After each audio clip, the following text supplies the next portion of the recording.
Hvala na vašem vremenu. Evo nas ovde u crkvi posvećenom Svetom Savi, a u kasarni koja se zove Rastko Nemanjić.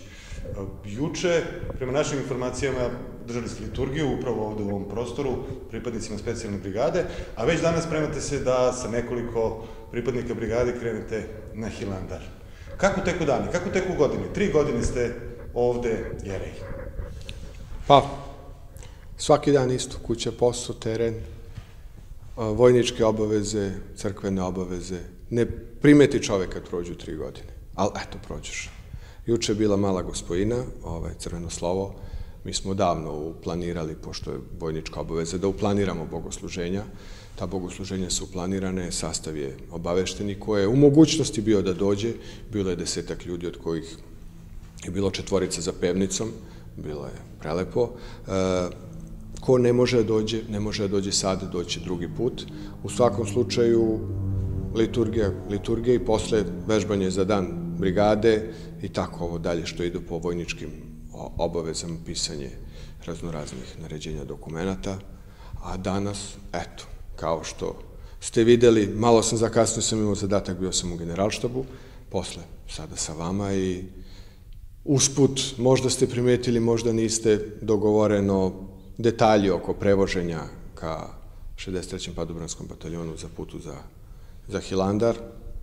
Na Hilandar nas ide ovaj put samo 17, prošli put je bilo 30, pretprošli put 31 i tako, da kažemo, pripadnici jedinice koji su imali mogućnosti, imali želje, imali volje, Gospod Bog im je omogućio da ide, čak ne samo jedinice, prošli put nam je bilo ljudi iz ministarstva, iz drugih jedinica i ovaj put gosti su nam iz 63. padobranske tada brigade, veterani, koga mi smatramo svojim pripadnicima, bez obzira što nisu aktivni neki, tako da nije to, kao što neko zna da kaže, crkva zatvorena žicom, u koju se ulazi sa službenom legitimacijom.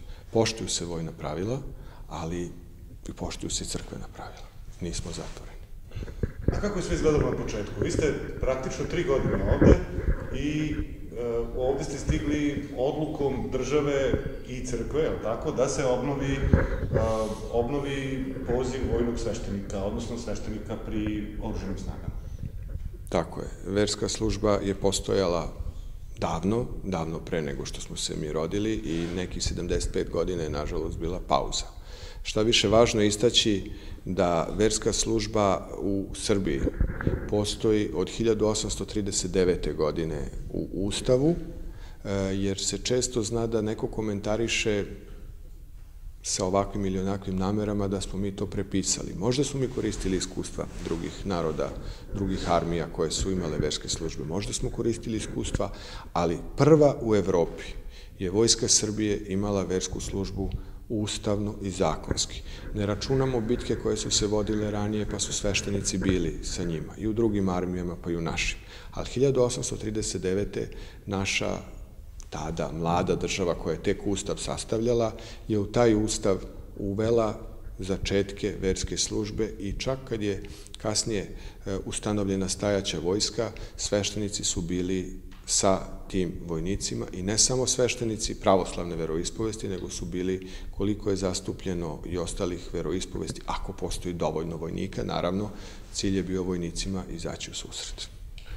Dakle, to je ta istorijska dimenzija. Toga je bilo onda 100 godina, a posle 75 nije, pa se obnovilo. I pre uvođenja poziva vojnog sveštenika bilo je i sveštenika koji su vodili bune za oslobođenje, ili tako, srpskog naroda povremeno, pa i često. Ipak, ta 2013. godina je godina kada ste vi stigli ovde. Kako ste stigli, kako ste dočekani, kako je sve počelo ovde u kasarni Rastko Nemanjić? Mislim da u priči sam najmanje bitan, bitno je šta sam zatekao.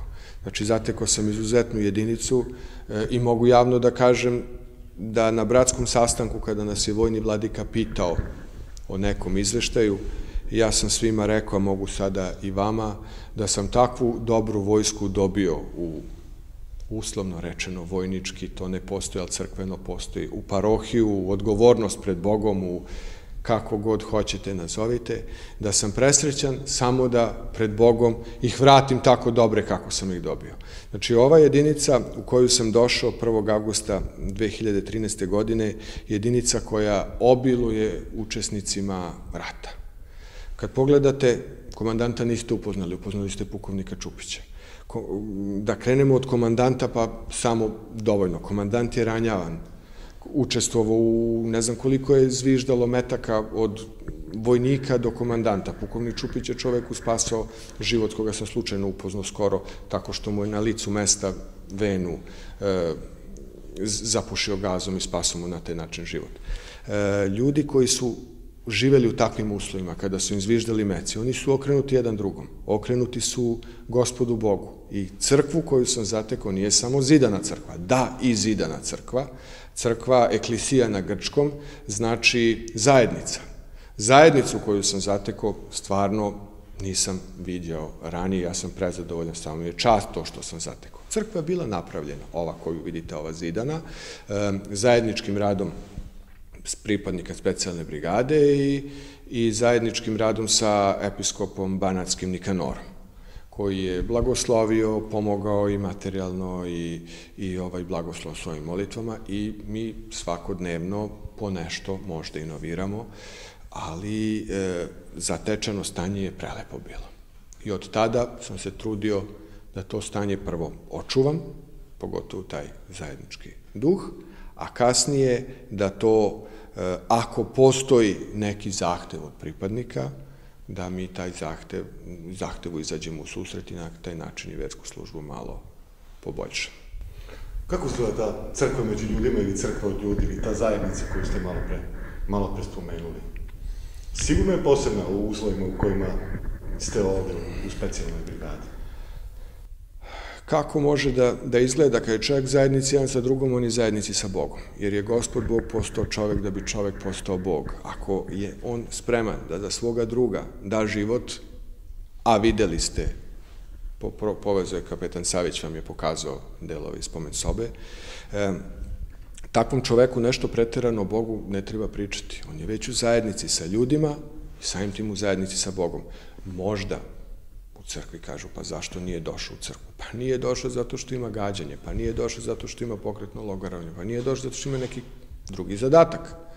A i ne mora da dođe. U krajnjem slučaju, prosto, ako poželi, ima gde da dođe. A ako ne poželi, on je dovoljno što je držao glavu u torbi, dao i za ovu zemlju, i za ovu crkvu i za sve nas koji, da kažemo, nismo bili u ratu. Da praktično kad ne dođe u crkvu, nosi crkvu sa sobom. Tako je. Svedoči zajedno sa svojim drugovima, može da sa drugom radi. Kad idete vi u neku akciju, neki zadatak, kako ide protivteroristički tim, jedan ide napred, dvojica idu po 45, treći pokriva 180 stepeni pozadi. Ako ne verujete jedan drugom, i to do mere slepog verovanja, nema tu uspeha. Ovde je zato zajednica jaka u jedinici, da kažemo, svaka medalja može da se gleda sa ove ili sa one strane, ali ovo što je ovde u jedinici stvarno, da kažemo, najbolje. Eto, to sam zatekao i time sam impresioniran bio i ostao.